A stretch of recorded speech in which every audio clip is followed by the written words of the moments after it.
Thank you, Mary. Yes, it's a great pleasure to replace Rowena Piccinino today, who unfortunately is unable to make today's event.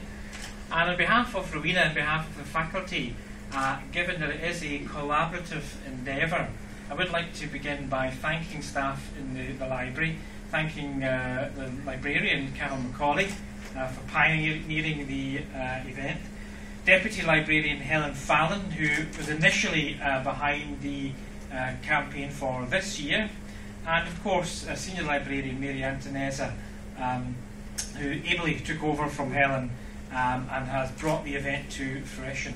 And not to forget, as Mary has reminded me many a time, the wide variety of library staff working in the background who have done an enormous job compiling and sourcing the references which we see in front of us. It's only by working with the festival that you can see the tremendous amount of work that goes on behind the scenes to bring it to this particular level today. Much of what I would like to say has been said before, but let me say it and try and say it in a new form. I see this event as in many ways an opportunity to pause, to take stock of, to celebrate and to promote the ongoing relationship between the Faculty of Social Science and the library.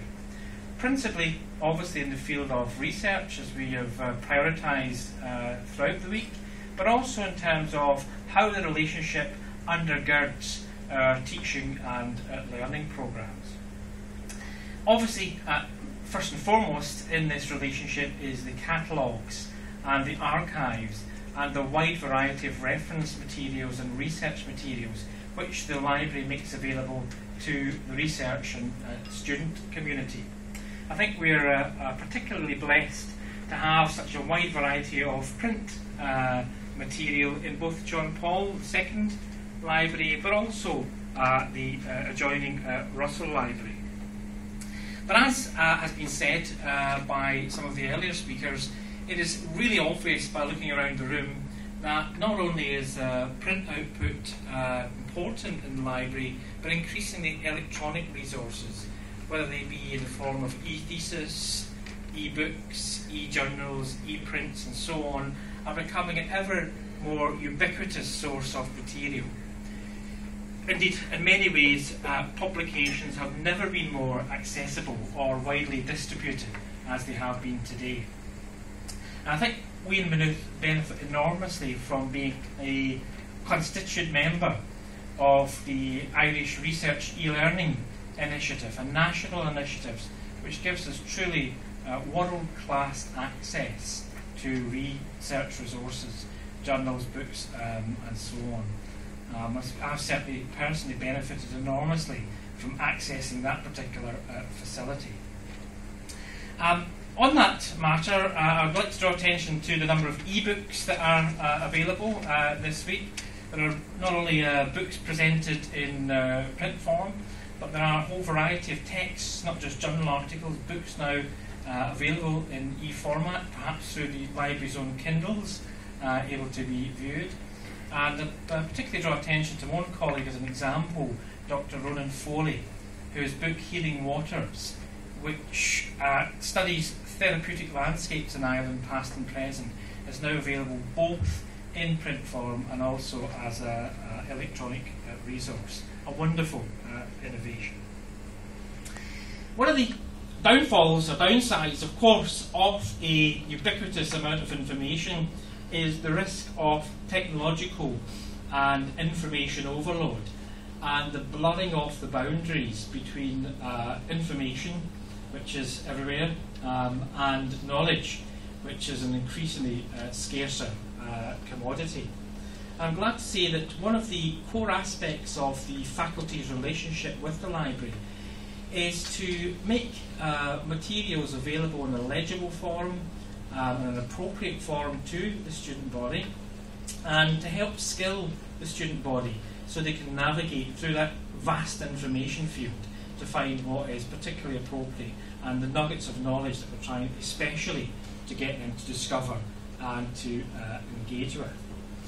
I'd particularly like to thank here the work of our subject librarians within the faculty, Rachel Hines and Pauline Murray, who work closely with the lecturing staff, giving lectures, giving practicals, giving demonstrations, to assist students in their comprehension of what the library has to offer, and to make the library more accessible and usable for them in a meaningful and effective and a productive way. And we look forward to continuing that particular aspect of the partnership on into the future. Finally, let me draw attention, as everyone has, to our new library. Clearly we're proud of this because we're all mentioning the new library. This library was built in 1983, I believe.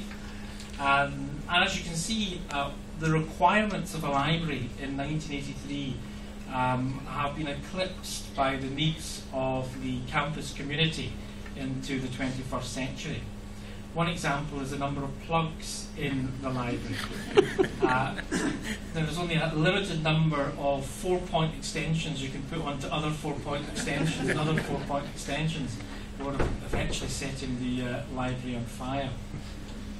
And of course, we couldn't predict in 1983 students' need for mobile electronic devices.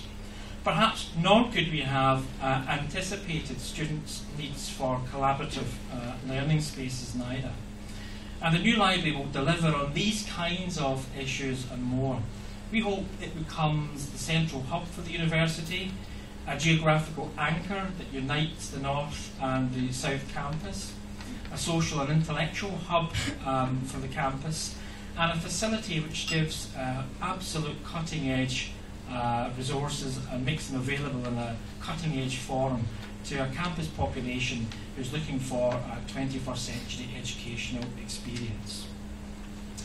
Okay, well, it just remains for me to invite you to participate in the events of this week. The programme has been published and disseminated widely, so I'll not run through it.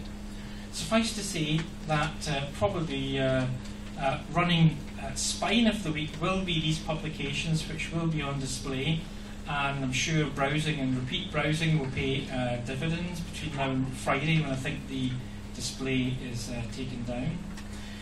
And I would encourage you to begin the week by staying on after this introduction to begin what I think is a series of celebrations for the Sociology Department, celebrating 75 years in existence.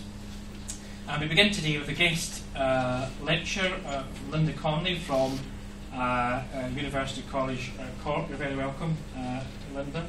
And also we'll have a book launch later by Dr. Anne O'Brien on the politics of tourism.